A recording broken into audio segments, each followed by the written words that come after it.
मेरे फादर ने मेरे ताऊजी से ये कहा कि भाई इस लड़के को कहीं ना कहीं लगाओ, नहीं तो ये भाग जाएगा इस घर से। जरूरत जो सबसे ज्यादा जरूरत है वो कम पढ़े लिखे बच्चे की है, कम ब्रिलियंट बच्चे की जरूरत है। ये पूरी दुनिया में भी अगर आप देखो, यूनिवर्सल लॉ है। नहीं एक और बताऊं, पूरी दुनिया में इतने पढ़े लोग नहीं है जितने हम लोग हैं। नहीं जो सुनाई जो बच्चा कम नॉलेज रखता है, कम पढ़ा लिखा है, तो वो या जिसके कम मार्क्स हैं वो ही ज्यादा सक्सेसफुल हो सकता है। अगर वो एनडीटी कोर्स कर लेता है तो 3-4 साल के अंदर वो मेरे हिसाब से 50-60-70 हजार 1 लाख रुपए तक पहुंच जाता है।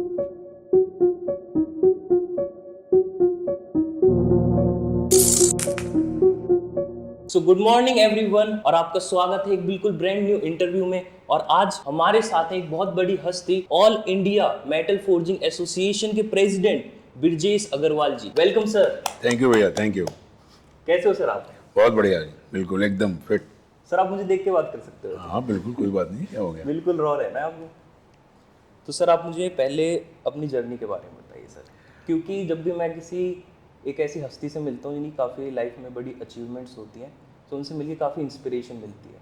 तो मैं चाहता हूँ जो हमारे व्यूअर्स हैं वो भी आपसे इंस्पायर हो सर। मेरी जर्नी का स्टार्टिंग ये है, मैं ऐसे परिवार से मैं बिलोंग करता हूँ गाज़ियाबाद में, जो शुरू से ही एक समर्थ परिवार रहा है और सामाजिक कार्यों में हमारा परिवार काफ़ी जुड़ा रहा है और मैं उसको देखता रहा हूँ बचपन से, और उससे मैं काफ़ी इंस्पायर हुआ। जब मैं इस बात को समझता था तो मेरे मन में हमेशा एक जिज्ञासा पैदा होती थी कि भी मैं ऐसा काम करूं जो दुनिया में लोग मुझे समझें और मैं किसी के लिए कुछ कर सकूं। 7 साल की उम्र से मैंने एक्सरसाइज करनी शुरू की और करीब 2-2 घंटे 3-3 घंटे में रोज़ एक्सरसाइज करता था। आप स्पोर्ट्स एंथुसियास्ट रहे हो बचपन से? शुरू से ही, शुरू से मैं स्पोर्ट्समैन रहा हूँ। स्पोर्ट्समैन रहे हो सर? हाँ, सर, तो sports के उसका बारे में नतीजा ये रहा कि मैं यूपी के अंदर 67 में मैं रनर्स अप रहा हूँ बैडमिंटन का। क्या बात है। तो I played badminton 12 hours in a day, exercise हो चाहे वो बैडमिंटन का गेम हो। और फिर मैं साइकिलिंग करता था बहुत, दिल्ली से गाज़ियाबाद आना साइकिल से, पैदल यहाँ से देहरादून जाना, दौड़ करके दिल्ली लाल किले तक जाना। तो मेरी जो जर्नी है काफ़ी ज़्यादा उत्साहित रही है जीवन के प्रति। मेरा नज़रिया जो है कुछ करने के लिए रहा है हमेशा। सर आप एग्री करते हो कि मतलब जो स्पोर्ट्समैन होते हैं उनमें एक नेवर गिविंग अप एटीट्यूड होता है? उसका रीज़न है ना, वो लोगों के बीच में खेलता है, उसका जो नज़रिया है वो बदल जाता है, क्योंकि वो काफ़ी लोगों के बीच में खेलता है तो वो चीज़ ख़त्म हो जाती है उसके अंदर। तो एक मेरा टर्निंग पॉइंट ये भी है कि मैंने एक दिन एक एडवर्टीजमेंट निकाला अखबार में कि wanted companion on world tour on cycle. तो जिस जगह हम रहते थे वहाँ पर डाक आने लगी, तो डाक के अंदर उस कंपनी की डाक कम, मेरी डाक ज़्यादा आती थी। अच्छा। तो मेरे फादर ने मेरे ताऊजी से ये कहा कि भाई इस लड़के को कहीं ना कहीं लगाओ, नहीं तो ये भाग जाएगा इस घर से। तो that was my turning point of my life.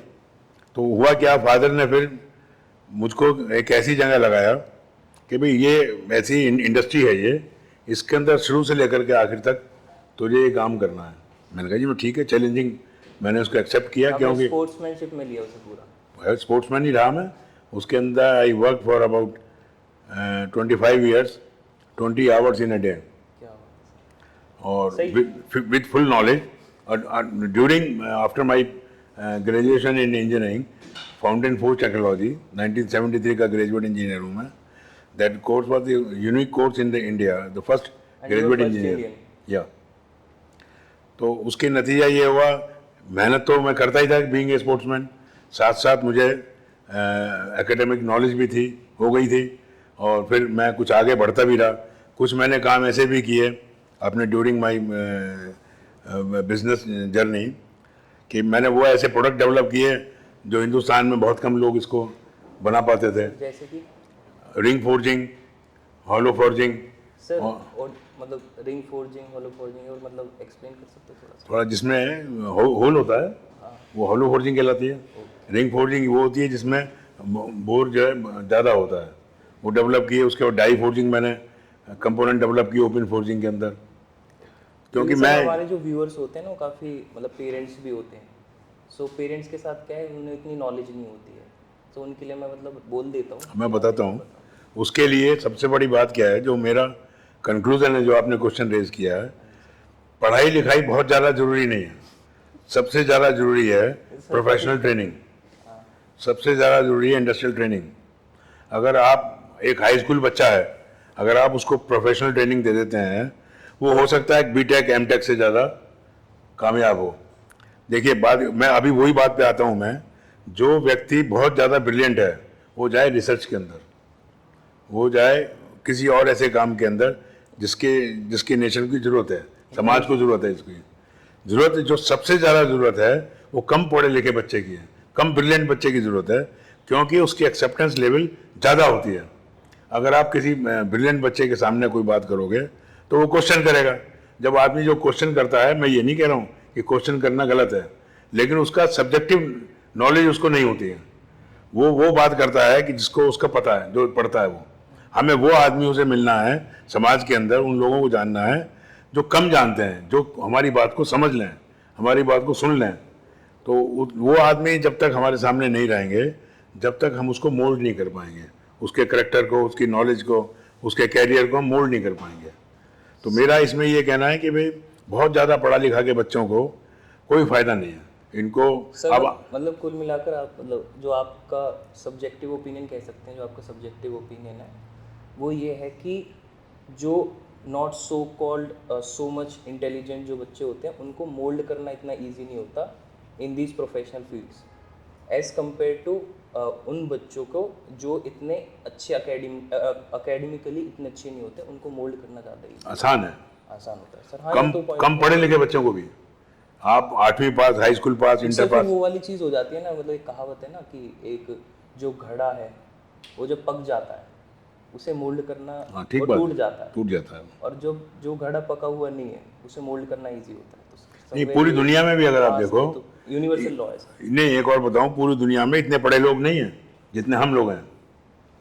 Highest designation general engineering Germany के अंदर शॉप फ्लोर के ऊपर फोरमैन का है, यहाँ जीएम, डीजीएम, उसके ऊपर सीजीएम। सर बट फिर इंडिया में एम्प्लॉयमेंट क्यों नहीं मिलती? इंडिया में एम्प्लॉयमेंट की कमी नहीं है सर इंजीनियर्स, सर उनके पास डिग्रीज तो नहीं, अगर आप बोल रहे हो ना कि जो कम पढ़े, मतलब ये थोड़ी सी स्टेटमेंट कॉन्ट्राडिक्टरी लग रही है मुझे। आप बोल रहे हो ना कि जो पढ़े लिखे कम पढ़े लिखे जो लोग हैं उनको मोल्ड करना इजी होता है, तो आज के टाइम में जो इंजीनियर्स हैं वो भी तो कहीं ना कहीं लैक ऑफ नॉलेज है उनमें कहीं ना कहीं।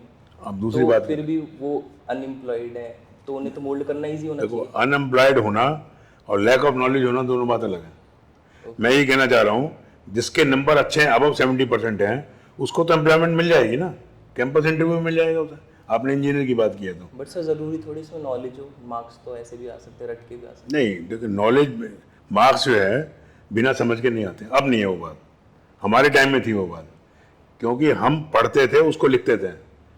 आज वो सब्जेक्टिव नहीं है ये बात, आज क्वेश्चन जो है ऑब्जेक्टिव है, सब्जेक्टिव नहीं है। अब ऑब्जेक्टिव क्वेश्चन आते हैं, 40 क्वेश्चन आ गए, उनको ठीक करना है आपको। तो ये जनरल नॉलेज तो लगभग होगी, तभी तो उसके मार्क्स आते हैं ना। एक आईएएस है, कोई रट के थोड़ी पास हो रहा है। तो जो ब्रिलियंट बच्चा है वो हैं। रट बट के। प्रीलिम्स तो रट के ही पास होता है ना। जी प्रीलिम्स जो होता है यूपीएससी का जो फर्स्ट स्टेज नहीं, गलत समझ में आपको। उसमें तो फैक्ट्स ही याद करने हैं, उसमें फिर समझ नहीं नहीं नहीं, वो खाली एग्जाम्पल्स हैं, वो जो दिए जाते हैं उसके सामने एग्जाम्पल्स हैं।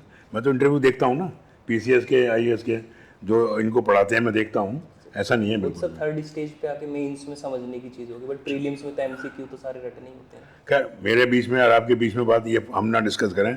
मेरा ये कहना है, बिल्कुल बिल्कुल कमिटेड हूँ मैं इस बात पे। नहीं जो सर, जो बच्चा कम नॉलेज रखता है, कम पढ़ा लिखा है, तो वो, या जिसके कम मार्क्स हैं, वो ही ज़्यादा सक्सेसफुल हो सकता है। तनख्वाह हो सकता है उसको पहले ज़्यादा मिले। जो आदमी पढ़ा लिखा है, बहुत इंटेलिजेंट है, लेकिन उसकी जो शुरुआत तो हो सकती है ज़्यादा हो, लेकिन इसका मतलब ये नहीं है कि वो बहुत ज़्यादा आगे जाएगा। बिल्कुल नहीं है बात। सर हमारी है, एग्री करता हूँ सर इस चीज़ से। हमारी इंडस्ट्रियों के अंदर आप देखिए, एमएसएमई इंडस्ट्रीज़ के अंदर अगर हम किसी भी एक आदमी को रखते हैं, हो सकता है शुरुआत उसकी 15 से 20 हज़ार, 25 हज़ार रुपये हो, 5-5 लाख रुपए तक देते हैं हम 10 ईयर्स के अंदर, 15 ईयर्स में। उसकी बेसिक रीज़न क्या है? वो काम करता है जो हम चाहते हैं, वो रिजल्ट हमें देता है जो वो देखते हैं या जो हम चाहते हैं। तो ये सोचना कि जो आदमी 70% एंड अबव मार्क्स लाता है वो ज़्यादा सिक्योर उसका जॉब है, वो गलत बात है बिल्कुल। जितनी सिक्योरिटी हमारे यहाँ है कहीं नहीं है। देखिए उसकी वजह सुनाता हूँ। जो जितनी एमएनसी कंपनी है उनके जब वो अपॉइंटमेंट करते हैं किसी भी एक आदमी का, तो एक आदमी के नीचे 4 आदमी होते हैं। एमएसएमई इंडस्ट्री के अंदर एक ही आदमी 4 आदमी के ऊपर काम करता है। तो अगर उसके जाने से एमएसएमई इंडस्ट्री बंद होती है, लेकिन अगर एमएनसी कंपनी में या बड़ी कंपनियों में किसी एक के जाने से कोई फर्क नहीं पड़ता, क्योंकि नीचे लोग हैं उसके काम करने वाले। तो ये सिक्योरिटी भी हमारे यहाँ ज़्यादा है, जॉब सिक्योरिटी भी सबसे ज़्यादा है। Okay sir. मैंने अपनी बात को समझा दी है, मैंने आपको नहीं? हाँ सर। समझ में आ गई ना बात? बिल्कुल। हाँ सर, समझ में आ गई। और बताइए आप। सर अब जर्नी पे कंटिन्यू करते हैं, बीच में छूट गई ना थोड़ी जर्नी के divert अंदर हो गए। हाँ, मैंने आपको बताया कि मैंने जब इंडस्ट्रियाँ स्टार्ट की अपने यहाँ, तो मैंने ये चौथी मेरी इंडस्ट्री है, ये कुंज फोर्जिंग प्राइवेट लिमिटेड, जिसका मैं डायरेक्टर हूँ। ये मेरी चौथी कंपनी है। इससे पहले मैं हमेशा कंपनियाँ लगाता रहा और अपने भाइयों को देता रहा, लगाता रहा, अपने भाइयों को देता रहा। मतलब भाई कैसे, मतलब? Brother, okay. हम फैमिली, जॉइंट फैमिली थी ना, देता रहा मैं उनको। मुझे कोई परेशानी नहीं थी इस बात की, मुझको कोई डर ही नहीं था। यंग एज के अंदर मेरे पार्टीशन हुए। लास्ट पार्टीशन मेरा जब हुआ when I was only 31 years old. First partition मेरा जब हुआ जब मैं 26 साल का था। तो मुझे कोई डर नहीं था, क्योंकि मुझे समझ ही नहीं थी कि पार्टीशन से नुकसान क्या, फ़ायदा क्या है। पर सर फिर आपको ये नहीं लगता था कि आप इतना हार्ड वर्क करके कंपनी को नहीं लेवल तक पहुंचा? नहीं नहीं नहीं, मैं स्पोर्ट्समैन था ना, लड़ाई तो लड़ना मेरा काम है। ये तो बात मैंने सोची होगी जाकर के 60 साल की उम्र में। ऐसे मैं तो आज भी नहीं सोचता। मैं तो आज भी, आज कितने साल के सर आप? मैं 76 साल का हूँ। तो 60 साल में सोचे और आज नहीं सोचते फिर? मैं नहीं सोचता। 60 साल की उम्र में ये जरूर लगा कि तुम्हें ऐसा नहीं करना चाहिए था, लेकिन मेरी कमिटमेंट थी ये कि मुझे वही करना है जो मैं सोचता हूँ। सर आपको इंस्पिरेशन क्या है सर? आप इंस्पिरेशन, क्या है आपकी, मतलब आपको मेरी कौन इंस्पिरेशन inspire- ये है कि लोग जो हैं, समाज के लोग अच्छा पढ़े लिखें, अच्छा काम करें, इंडस्ट्री के लोग जो एंगेज हैं वो काम करें, अच्छा काम करें, उनको मोटिवेट करना, उनको सब्जेक्टिव नॉलेज देना, उनको अपॉर्चुनिटी बताना कि इस एरिया में अपॉर्चुनिटीज़ है। जैसे फॉर एग्जांपल अभी हम जो कहाँ अपनी एसोसिएशन में हैं, हम गाज़ियाबाद के बारे में जो सोच रहे हैं वो ये सोच रहे हैं कि गाज़ियाबाद को रेलवे का और डिफेंस का क्लस्टर बनाने की, ये बहुत बड़ा काम है, रेलवे का डिफेंस का क्लस्टर बनाना। देखिए जिस शहर में आप बैठे हैं, जहाँ मेरा इंटरव्यू ले रहे हैं, यहाँ 65,000 एमएसएमई यूनिट्स हैं और 300 लार्ज स्केल यूनिट हैं। 40,000 टन रोज की स्टील की प्रोडक्शन है यहाँ पर डे की। और ओडीओपी के अंदर, वन डिस्ट्रिक्ट वन प्रोडक्ट में गाजियाबाद जो है इंजीनियरिंग प्रोडक्ट के अंदर है। तो ये डिफेंस है या रेलवे है, ये सारा ही इंजीनियरिंग प्रोडक्ट का क्लस्टर है। तो इसलिए मैं ये सोच रहा हूँ कि भी इसको उद्देश्य को लेके चल रहा हूँ कि गाजियाबाद की इंडस्ट्री को मैं रेलवे का और डिफेंस प्रोडक्शन का मैं क्लस्टर बनाऊँ यहाँ, ताकि लोग ज़्यादा से ज़्यादा इसमें एंगेज हों, क्या बात इसको काम को करने में। कोई छोटा काम नहीं है, लेकिन काम इतना बड़ा भी नहीं है। है, काफ़ी बड़ा काम है सर। काम इतना बड़ा नहीं, सोच ही बड़ी होनी चाहिए ना। काम तो हर आदमी, हर काम ही बड़ा है। हाँ सर, स्पोर्ट्समैन के लिए। सोच में जब आदमी शुरू करता है उसी तरीके से लोग जुड़ते हैं। जब मैं जैसा सोचूंगा वैसे ही लोग जुड़ेंगे। सर आपने अपनी लाइफ में कोई मिस्टेक्स की जो मतलब आप नहीं चाहते कि कोई यंगस्टर या फिर फ्रेशर ना करे? कुछ ऐसी मिस्टेक्स जो आपने अपनी लाइफ से जर्नी के दौरान सीखी हो? कि यंगस्टर वो दोहराए ना, जो आपने मिस्टेक। मेरा तो काम यही रहा है, मैं तो बच्चों को सिखाता रहा अपनी अपनी बिजनेस लाइफ में भी। तो सर जो हमारे व्यूअर्स को भी बता दो कुछ ऐसी मिस्टेक्स जो उन्हें नहीं करनी चाहिए। मैंने बताया इसकी कुछ भी नहीं है। आप जो है कुछ भी करें, लेकिन अपने जॉब के लिए ऑनेस्ट रहें, बस मेहनत करें। देखिए मेहनत जो है वो आप जो भी आदमी मेहनत करता है, समाज के अंदर वो सब लोगों को पता लग जाती है कि ये आदमी मेहनती है। जो आदमी मेहनती है वो ईमानदार है, और जो ईमानदार है वो कमिटेड है। वो सबको पता लग जाती है समाज के अंदर। और जो कमिटेड है और हार्ड वर्किंग और ईमानदार है वो सक्सेसफुल तो होना ही है। सक्सेसफुल की अपनी अपनी परिभाषा है। पैसा हो, सक्सेसफुल हो, ये बात मैं नहीं मानता। पर्सपेक्टिव है सर ये तो। नजरिया आपका अच्छा होना चाहिए। आप दूसरे के बारे में क्या सोचते हैं, क्या पॉजिटिव एनर्जी से सोचते हैं, क्या नेगेटिव एनर्जी से सोचते हैं। सक्सेस का पैमाना हर आदमी का अलग है। मेरा पैमाना ये नहीं है बिल्कुल भी। मैं तो ये चाहता हूँ कि सक्सेस होनी चाहिए जिससे कि लोग मेरे बारे में अच्छा सोचें। मतलब आपसे इंस्पायर हो, आपके बारे में अच्छा सोचे, ना कि जेलस हो। मतलब नहीं नहीं, मेरे को जेलेसी इंस्पायरेशन की ज़्यादा जरूरत नहीं है मुझे। मैं तो कह रहा हूँ मुझे अपने में ही सेटिस्फेक्शन होना लोग चाहिए। आपसे इंस्पायर हो इतना तो। मेरा कोई ज़्यादा इंटरेस्ट नहीं है इसमें, मैं खुद ही अपने आप में अच्छा सोचूं। लोग अगर इंस्पायर होंगे तो फिर अपने आप वो उनका आप जैसे वो लोगों का नज़रिया है ना, मेरा नहीं है। मैं इस बात के लिए नहीं सोचता कि भी लोग मेरे बारे में अच्छा सोचें, मैं नहीं सोचता ये बात। आपको मैंने अभी शुरू में कहा है, जो आदमी मेहनत करता है, ईमानदारी से रहता है और कमिटमेंट से रहता है, वो अपने आप ही अच्छा दिखाई देगा। कोई रिग्रेट नहीं होता उसे किसी बात के पीछे। तो इसलिए ये बच्चों को तो मैं यही कहूँगा कि भाई आप मेहनत करें, अपनी लाइफ के अंदर कोई रिग्रेट ना करें, कोई अपने अंदर डिप्रेशन ना लेके आएँ। अपॉर्चुनिटीज़ इतनी ज़्यादा है समाज में, काम में, कोई काम छोटा नहीं है, कोई काम बड़ा नहीं है। अगर आप उठा के देखेंगे, जितना काम आदमी छोटा करता है वो उतनी ज़्यादा इनकम करता है। जितना ज़्यादा आदमी बड़ा काम करता है उतनी कंपैरेटिवली इनकम उसकी कम है। हाँ, बट रिस्पेक्ट तो छोटे आदमी की भी उतनी है। ये कैसे की बात कर रहे हो यार? रिस्पेक्ट तो उतनी है सर, मतलब प्रैक्टिकली देखा जाए ग्राउंड कैसे बताओ आप मुझे एग्जाम्पल बताओ। एक आदमी लेबर का आदमी काम। एक एग्जांपल देता हूँ। मतलब होता है ना, जैसे अगर हम किसी ऑफिसर से बात करते हैं, किसी आप आईएएस ऑफिसर से बात करोगे, हो सकता है मे बी आप डर से ही रेस्पेक्ट से बात करोगे, या बिल्कुल आराम से और बदतमीजी से बात नहीं करोगे। But at the same time मैंने काफ़ी सारे लोगों को प्रैक्टिकली देखा है, कोई अगर रेहड़ी वाले से भी बात करेगा या फिर कोई प्रोडक्ट बेच रहा है रोड पर, सो वो उस तरीके से बात नहीं करेंगे। कहीं ना कहीं एक धौस जमाना और बदतमीजी से बात करना वो जनरली देखा जाता है। देखो बात ये है, आपने जो बात कही मैं इसका जवाब दे रहा हूँ। हम उन लोगों के एग्जाम्पल क्यों देते हैं? हम उन लोगों के भी एग्जाम्पल दें जो अच्छी तरीके से बात करते हैं। हाँ, ये भी पर्सपेक्टिव है सर। नहीं, आप बताओ मुझे, ये आपको कैसे पता कि हर आदमी जो है इसी तरीके से बात करता है छोटे आदमी से? नहीं, ऐसा नहीं है। बहुत यार अच्छाई भी है कैसे? अगर आदमी अच्छा वो है ही नहीं, अगर अपने दूसरे लोगों से बदतमीजी से बात करता है तो अच्छा कहाँ है फिर वो? हर आदमी की अपनी अपनी इज्जत है, अपना अपना दायरा है उसका, और कोई आदमी किसी की बेइज्जती नहीं करता। जो करता है वो मेंटल ब्लॉकेज है उसके अंदर। सही बात है। ये बात मैं नहीं मानता, बिल्कुल नहीं मानता। आदमी को हर एक आदमी की इज्जत करनी चाहिए, अच्छा बिहेव करना चाहिए हर आदमी से। छोटा और बड़े की डेफिनेशन तो मेरे और आपके बीच में है। छोटा और बड़ा कौन है बताइए आप? कौन छोटा बड़ा है? आप गाड़ी चलाता है जो ड्राइवर है, उसको छोटा आदमी है? आपकी जान को लिए फिरता है साथ में। ये आपकी अपनी इंडिविजुअल सोच है, हर आदमी की सोच ऐसी नहीं होती। हाँ जी सर, ट्रू सर। मैं लोगों को रोज देखता हूँ। अब एक लड़की यूट्यूब में आ रही है जो लावारिस बच्चों की लाशों को जला रही है। 4000 लाशों को जला चुकी वो लावारिस लड़की है वो।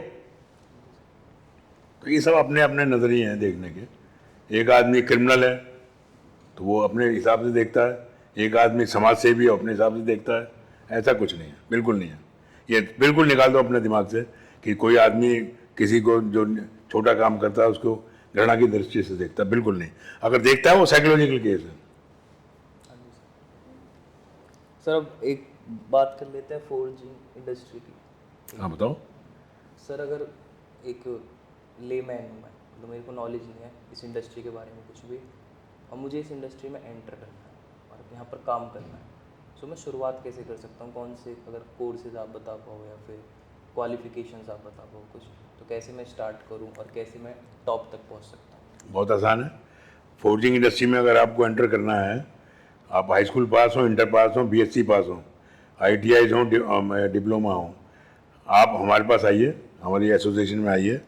हम इंडस्ट्री में आपको बताएंगे कि कैसे कैसे आप एंटर करोगे। बहुत आसान है एंटर करना। पहले उसकी काउंसलिंग करो। उस बच्चे की, जो आदमी फोर्जिंग इंडस्ट्री में आना चाहता है, उसको जो हमारे वेबसाइट्स हैं, फोर्जिंग इंडस्ट्री के लोगों की वेबसाइट्स हैं, उनके बारे में उनको बताएं भी तू उसको देख, पढ़, या हमारे यहाँ देख ले, हम दिखाते हैं तेरे को। उसके बाद उसकी ये समझाओ कि फोर्जिंग इंडस्ट्री में होता क्या है, फोर्जिंग क्या चीज़ है। मैं आपको भी एक्सप्लेन करता हूँ शॉर्ट में। फोर्जिंग इंडस्ट्री जो है, दो किस्म की फोर्जिंग होती है, कोल्ड फोर्जिंग और एक hot forging. Deformation of steel in any condition whether it is cold और हॉट इज कॉल्ड फोर्जिंग। जो लोहार सड़क के ऊपर छेनी हथौड़ा बनाते हैं वो फोर्जिंग प्रोसेस ही है, वो भी फोर्जिंग प्रोसेस है। At a small scale. Not small scale, it is manual. अच्छा, अब उसके बाद धीरे धीरे करके इसमें एडवांसमेंट होती जा रही है। अब इसके अंदर जो है इक्विपमेंट लग गए हैं, बड़े बड़े टेस्टिंग इक्विपमेंट्स भी लग गए हैं। उसके बाद सब मशीनिंग भी होती है। तो उसके फोर्जिंग के अंदर एंटर करना इतनी ही बात है। आपको ये समझना पड़ेगा कि पहले उसकी डेफिनेशन क्या है। डेफिनेशन करने के बाद हम उसको अपने यहाँ, अगर कोई भी बच्चा अगर एंटर करना चाहता है, मेरे पास आए, मैं समझाऊंगा, मैं उसकी काउंसलिंग करूंगा, बताऊंगा इसे कि भी कैसे कैसे काम शुरू करना चाहिए। देखिए, अगर सबसे पहला काम है कि आप उसको प्रोसेस को समझ लीजिए। सर एनडीटी के कोर्सेज भी तो कर कोर्स एनडीटी का कोर्स तो उसका एक पार्ट है। पार्ट है। पार्ट एनडीटी निष्ठ का वो टेस्टिंग इक्विपमेंट लगे हुए हैं मंडी गोविंदगढ़ में। National institute of secondary steel producers की एक एसोसिएशन है वहाँ पर, जो मिनिस्ट्री ऑफ स्टील ने बनाई है वहाँ पर। उसके अंदर टेस्टिंग इक्विपमेंट्स हैं सारे के सारे वहाँ NABL अप्रूव्ड उसके अंदर इक्विपमेंट्स है वहाँ पर। माहौल है, पूरा एक सेटअप है वहाँ। उसके अंदर ट्रेनिंग सेंटर भी है वहाँ, हालांकि वो जर्जर हालत में है। अभी एनडीटी ने वहाँ काम करके थोड़ा बहुत उनको शुरुआत की है समझाने की। Forging industries. हाँ, मैं ये कहना चाह रहा हूँ, आपने जो सवाल आपका ये है कि फोर्जिंग इंडस्ट्री के अंदर बच्चे कैरियर कैसे बनाएं, वो बहुत आसान है। मैंने आपको बताया, बच्चा जो है पहले हमारे पास आए या उसको इंटरव्यू में बैठे कहीं भी, एनडीटी अपने कोर्सेज कंडक्ट कर रहा है, उसके अंदर बैठने के बाद उसके कोर्सेज करें। कोर्सेज करने के बाद उसको अपॉइंटमेंट हम दिलवाएंगे उसको। हमारा काम यही है, अपॉइंटमेंट दिलवाना। अगर कोई रॉ बच्चा भी है, हम उसको भी अपॉइंटमेंट दिलाने को तैयार है। सवाल ये है कि उसको ये पता होना चाहिए कि भाई मुझे करना क्या है। अब कोई आदमी अगर मजाक करने के लिए आता है यहाँ, तो उसको उससे उसका कोई गिनती में नहीं है वो बात, उसको हम नहीं गिनते हैं। वो तो एक स्वाभाविक प्रक्रिया है। फोर्जिंग इंडस्ट्री का पूरी दुनिया के अंदर बड़ा स्कोप है। 3 किस्म की इंजीनियरिंग सेक्टर हैं, 4। एक तो forging, foundry, fabrication and others. Forging जो है 25% में कवर करता है, कास्टिंग फाउंड्री जो है 25 में कवर करती है, फिर 25 में फैब्रिकेशन है और 25 में अदर्स है, चाहे वो मशीनिंग है, चाहे ग्राइंडिंग है, चाहे कोई भी और काम हो। तो ये कोर सेक्टर है। फोर्जिंग जो है ये कोर इंजीनियरिंग है। किसी भी इंजीनियरिंग प्रोडक्ट में काम करने के लिए फोर्जिंग जो है इट्स ए कोर सेक्टर। तो इसलिए ये बड़ा इंपॉर्टेंट एरिया है। इसमें स्टील की स्ट्रेंथ बनती है कि स्टील को आप स्ट्रॉन्ग करते हैं। ऐसा डिफॉर्मेशन जब हम करते हैं, डी शेप करते हैं स्टील को, तो उसके अंदर एक स्ट्रेंथ आती है। स्ट्रेंथ आने की वजह से उसका एंड यूज ज़्यादा अच्छा होता है। कास्टिंग से, फाउंड्री से फोर्जिंग में प्रोडक्ट कन्वर्ट होते हैं, कि इसीलिए कास्टिंग में जो कास्टिंग प्रोडक्ट में स्ट्रॉन्ग नहीं होता प्रोडक्ट जितना ज़्यादा जितना फोर्जिंग में होता है। तो forging is very important sector. तो इसलिए कोई भी बच्चा जो है इसको आसानी से समझ लेता है। 1.5 साल के अंदर अगर कोई आदमी आज 20,000 में अगर कोई ज्वाइन करता है, मैं समझता हूँ 30-40 हज़ार पे आ जाता है एकदम। अगर वो एनडीटी कोर्स कर लेता है तो 3-4 साल के अंदर वो मेरे हिसाब से 50-60-70 हज़ार 1 लाख रुपए तक पहुँच जाता है। कोई कमी नहीं है किसी तरीके से, काम की कोई कमी नहीं है देश के अंदर। बात यह है, जो आप डेटा देखते हो वो गवर्नमेंट का अपॉइंटमेंट किया है। प्राइवेट सेक्टर के अंदर कोई कमी नहीं है। आप रेडी वाले को देख लो, आप रिक्शा वाले को देख लो, रिक्शा वाले सब ई रिक्शा पे आ गए। हमारे यहाँ भी इतना ज़्यादा फोर्जिंग के अंदर टेक्नोलॉजिकल अपग्रेडेशन हो रहा है। हम लोग पहले स्टीम हैमर पे थे, हम पॉल्यूशन करते थे, अब जीरो पॉल्यूशन हम करते हैं। अब सारा जो है चाइनीज़ हैमर के ऊपर हम काम कर रहे हैं, फोर्जिंग प्रेसेज हम लगा रहे हैं। तो ये टेक्नोलॉजी हमेशा अपग्रेड कर रहे हैं। हमारी इंडस्ट्री है गाज़ियाबाद की, अगर 20,000 टन महीने का माल हम बनाते हैं तो करीब 30% हम लोग एक्सपोर्ट करते हैं। तो ये कोई मतलब छोटी अचीवमेंट नहीं है इंडस्ट्री के लिए। 20,000 टन महीने का माल बहुत है। तो इसलिए फोर्जिंग का बच्चों से मैं यही कहूँगा कि भाई मैन्युफैक्चरिंग में फोर्जिंग हो, चाहे फाउंड्री हो, चाहे फैब्रिकेशन हो, या मशीन टूल डिवीज़न हो, सबका एक इम्पॉर्टेंट रोल है। सब में स्कोप है, कोई ऐसा काम नहीं जिसमें स्कोप नहीं है। सवाल यह है कि करने वाला होना चाहिए। कल एक लड़के का फ़ोन आया कि मैं जॉबलेस हूँ। मैंने कहा जा, उसे मैंने फैक्ट्री भेज दिया।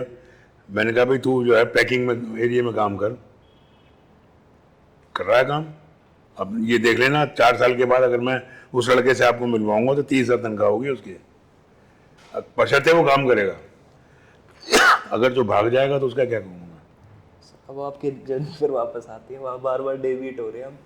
तो सर आपने बताया था कि फिर इंडस्ट्रीज आप सेट मतलब बिल्ड की और फिर अपने ब्रदर्स को हैंडल करी, फिर उसके बाद उसके बाद क्या कर लगाता चला गया, नहीं कोई दिक्कत नहीं थी, 1% भी दिक्कत नहीं थी। With a better equipment, with a better technology, with a better utilisation of the space.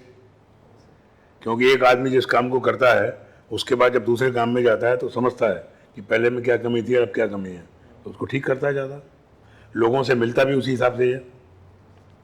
नई इंडस्ट्री हो या कहीं भी कोई भी वेंचर करना हो आपको, उसके अंदर नए पुराने से कोई मतलब नहीं है। कोई भी वेंचर करता हो आदमी ईमानदारी से करे, मेहनत से करे और समझ से करे।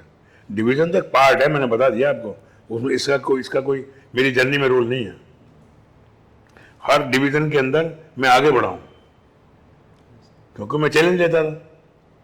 एक और बात बता दूं आपको, जब भी मेरा डिवीजन हुआ तो मैं फैमिली से अलग हुआ हूं। मैं फैमिली ने मुझे अलग किया है। उसका रीजन मुझे लगा 40 साल के बाद पता।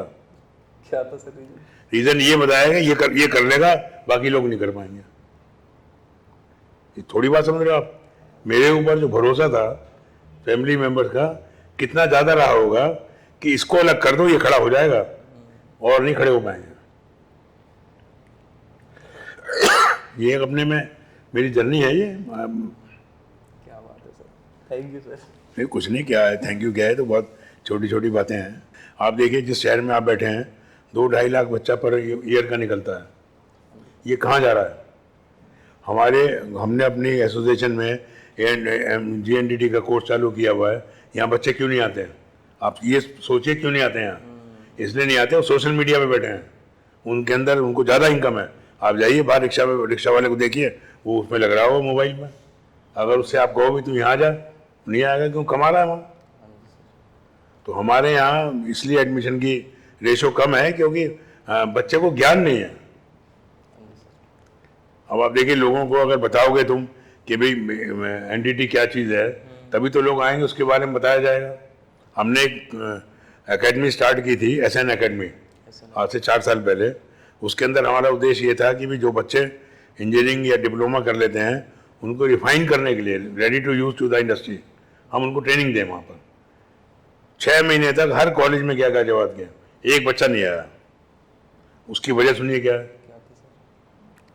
जो कॉलेजेस हैं वो सिलेबस में इंटरेस्टेड है, उनका सिलेबस कैसे पूरा हो।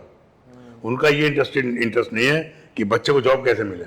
जो उनका अपॉइंटमेंट फॉर्मेलिटीज कर रहे हैं, बस सिलेबस कंप्लीट करना क्योंकि उनके लिए जरूरी है। एग्जाम होने हैं ना, उसमें प्रेशर है। हाँ, प्रेशर है उनके ऊपर। लेकिन अगर वो अपॉइंटमेंट के लिए दिमाग लगाएं, हमारे पास भेजें, हम उनको इंडस्ट्री विजिट कराएंगे, उनको इंडस्ट्री के बारे में बताएंगे, उनकी काउंसलिंग कराएंगे, उसके बाद उनको काम दिलवाएंगे, ट्रेनिंग दिलवाएंगे, काम दिलवाएंगे। आप ये देखें कि हर साल कितना तो बच्चा पढ़ के आता है और कहाँ जाता है, वो सब अपने कामों में लग जाते हैं या फिर जिनको ज्ञान नहीं होता। और आजकल एक सबसे बड़ा सब्जेक्ट है, वो है आपका भक्ति का बहुत बड़ा एरिया है ये, मतलब इंडस्ट्री है ये भी एक। थोड़ा सर इलेबोरेट कर दो। भाई मंदिरों की में पूजा करना, मस्जिदों में पूजा करना, इबादत करना, ये सब इंडस्ट्रियाँ बन गई हैं। इसके अंदर बहुत बड़ा काम हो रहा है, बहुत लोग इसमें डाइवर्ट हो रहे हैं। आप टूरिज्म देखिए, पहले सारा टूरिज्म साउथ में था, अब सारा टूरिज्म काफी 50-60% नॉर्थ में डाइवर्ट हो गया बिकॉज ऑफ राम मंदिर। एम्प्लॉयमेंट मिल रही है लोगों को। हाँ,